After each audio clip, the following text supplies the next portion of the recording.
పర్లేదు.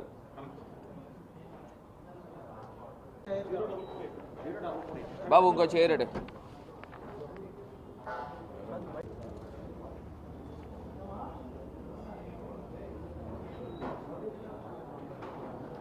ఏంటమ్మా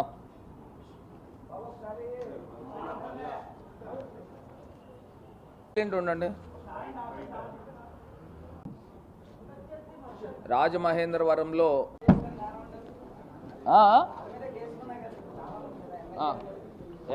2-3 రోజుల దగ్గర నుంచి కూడా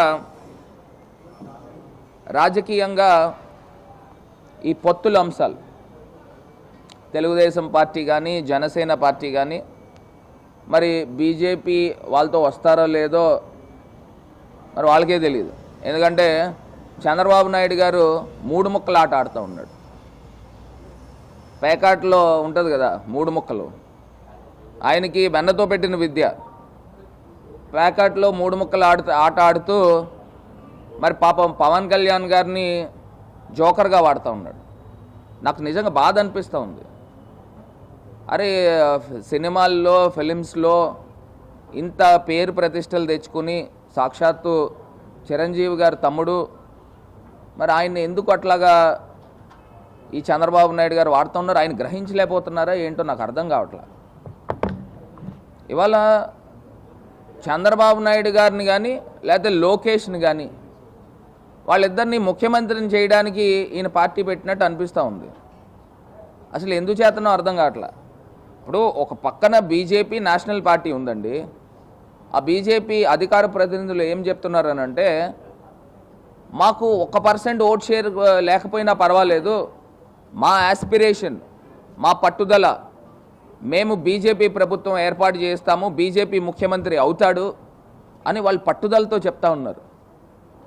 1% ఓట్ షేర్ లేదు. లాస్ట్ టైం 0.6 వచ్చినట్టుంది వాళ్ళకి ఓట్ షేర్. ఒక పక్కన జనసేన పార్టీ పవన్ కళ్యాణ్ గారు 6 to 7% ఓట్ షేర్ వచ్చింది లాస్ట్ టైం. మరి గోదావరి జిల్లాలు చూసుకుంటే 14% వచ్చింది. మరి అంత ప్రజాదరణ ఉన్న వ్యక్తి ఆయన ముఖ్యమంత్రి అభ్యర్థి కిందన ఆయన పోటీ పడట్లా.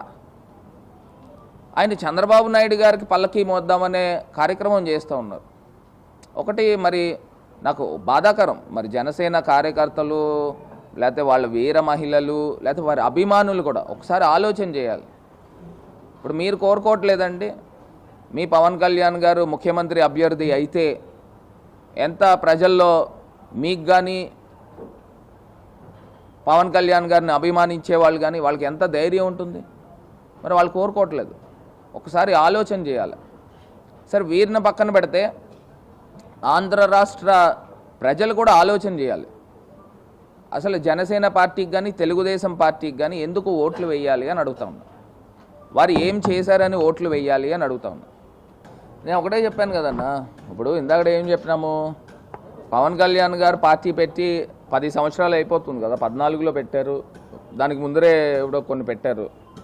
ఇప్పుడు నేను ఒకటే చెప్తున్నా, అది ఒక రాజకీయ పార్టీగా పరిగణించి రాజకీయ పార్టీలు ఎందుకు పెడతారండి? ఆంధ్రప్రదేశ్ రాష్ట్రాన్ని ఏ పార్టీ ఏ రాష్ట్రమైనా కానీ ముఖ్యమంత్రి అవ్వాలని ఆస్పైర్ చేస్తూ పార్టీ పెడతారు ఎవరైనా కానీ. మరి వీరి పార్టీ ఏంటనంటే కొంత డైలమా ఉంది. ఆయన చంద్రబాబు నాయుడు గారు ముఖ్యమంత్రి అవ్వేదానికి ఈయన పార్టీ పెడతా ఉన్నాడు. పార్టీ పెట్టాడు, దానికి ఆ స్టైల్లోనే వర్క్ చేస్తూ ఉన్నాడు. ఒక్కొక్కసారి చెప్తా ఉంటాడు లోకేష్ అంత అవినీతిపరుడు లేడు, వాళ్ళ నాన్నగారికి తెలుసో తెలీదు ఈయన చేసే అవినీతి అని చెప్పాడు. మరి ఇలా చెప్పి మళ్ళీ వెళ్ళి ఒక పక్కనేమో బీజేపీతో పొత్తులో ఉన్నారని చెప్తా ఉన్నారు, మళ్ళీ ఇంకో పక్కనేమో చంద్రబాబు నాయుడు గారి చెంతన చేరుతూ ఉన్నాడు. మరి ఇది ఎక్కడ సిస్టమ్ అని అడుగుతా ఉన్నా. జనసేన కార్యకర్తలు కూడా అర్థమవుతూ ఉంది. అన్న నేను ఐదో ఒకటి చెప్తానన్న, దుర్గేష్ గారు కందుల దుర్గేష్ గారు వ్యక్తిగతంగా మంచి మనిషి, right person in the wrong party అని నేను భావిస్తూ ఉన్నా. ఇప్పుడు దుర్గేష్ గారు గతంలో వైఎస్ఆర్ కుటుంబంతో చాలా అత్యంత సన్నిహితమైన సంబంధాలు ఉన్నాయి. వాళ్ళు దుర్గేష్ గారు నిజంగానే కనుక మా పార్టీలో లాస్ట్ టైం ఉంటే ఆయన ఎమ్మెల్యే అయ్యేవాడు, బహుశా మంత్రి కూడా అయ్యేవాడేమో. మరి అంత స్థాయి ఉన్న వ్యక్తే. నేను ఇందాక చెప్పినట్టు right person in the wrong party. Durgesh గారు కూడా నిజంగా